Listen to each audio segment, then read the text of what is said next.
Witch Trials Weekly, Video 31, August the 12th to August the 18th, 1692. Advice and Forgiveness. George Jacobs Sr. dictated a new will on August 12th.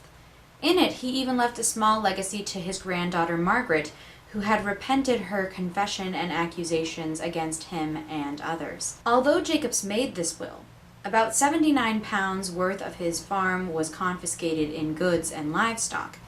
Now, under the 1641 Body of Liberties, this practice was illegal in the colonies. However, with the new charter, the colonies had to follow English law. Under English law, movable goods were confiscated to prevent the family from selling them or otherwise distributing them before the legal fees and fines were paid. Presumably, anything left over would be returned. Witchcraft cases didn't include land or a widow's dower. Also, anything a condemned woman owned technically belonged to her husband, so that wasn't confiscated either. John Proctor's possessions were confiscated around August 12th as well. Some confiscations happened after a person would escape from jail, which was illegal, of course. The whole business is a tangled mess and supposedly wasn't well understood in 1692 either. For more information on this, please see David C. Brown's The Forfeitures at Salem. The examination of Daniel Eames was the next day. Several confessors spoke out against him, and he claimed he had had a dream where witches were trying to get him to sign a book. He also had difficulty defending himself against some neighbors' gossip. He maintained his innocence, however, saying, "He that is the great judge knows I never did covenant with the devil. I do not know anything of it.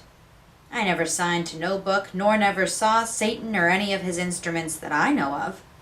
Meanwhile, in Lynn, Elizabeth Wellman spoke of Sarah Cole walking in the woods with some black creature, turning to face her, clapping her hands twice over her head, and then disappearing. On Sunday, August 14th, a committee was assembled to speak with John and Mary Tarbell, Samuel and Mary Nurse, and Peter Cloyce, who were all kin to Rebecca Nurse and her sisters.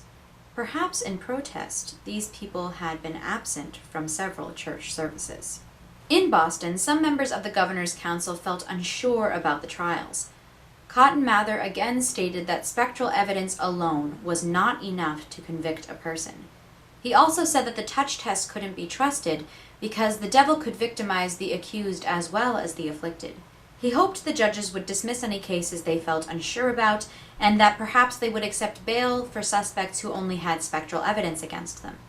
He also wondered if exile could be a suitable punishment for less malicious suspects. In Salem jail, Margaret Jacobs got permission to speak with Reverend George Burroughs.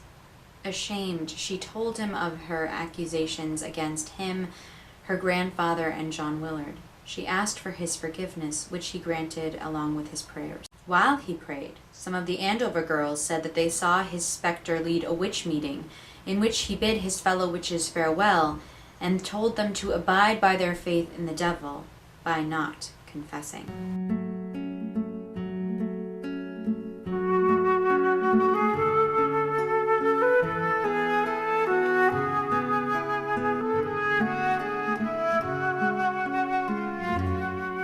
This video was produced with special permission from the author, Marilyn K. Roach, and publisher, Cooper Square Press. The Salem Witch Trials, a day-by-day chronicle of a community under siege, covers the years 1692 to 1697 in detail. It also touches briefly on important and relevant events before and after this time. We are proud to carry all of Ms. Roach's books and publications in our museum store. To get a copy for your personal research and enjoyment, please visit www.salemwitchmuseum.com.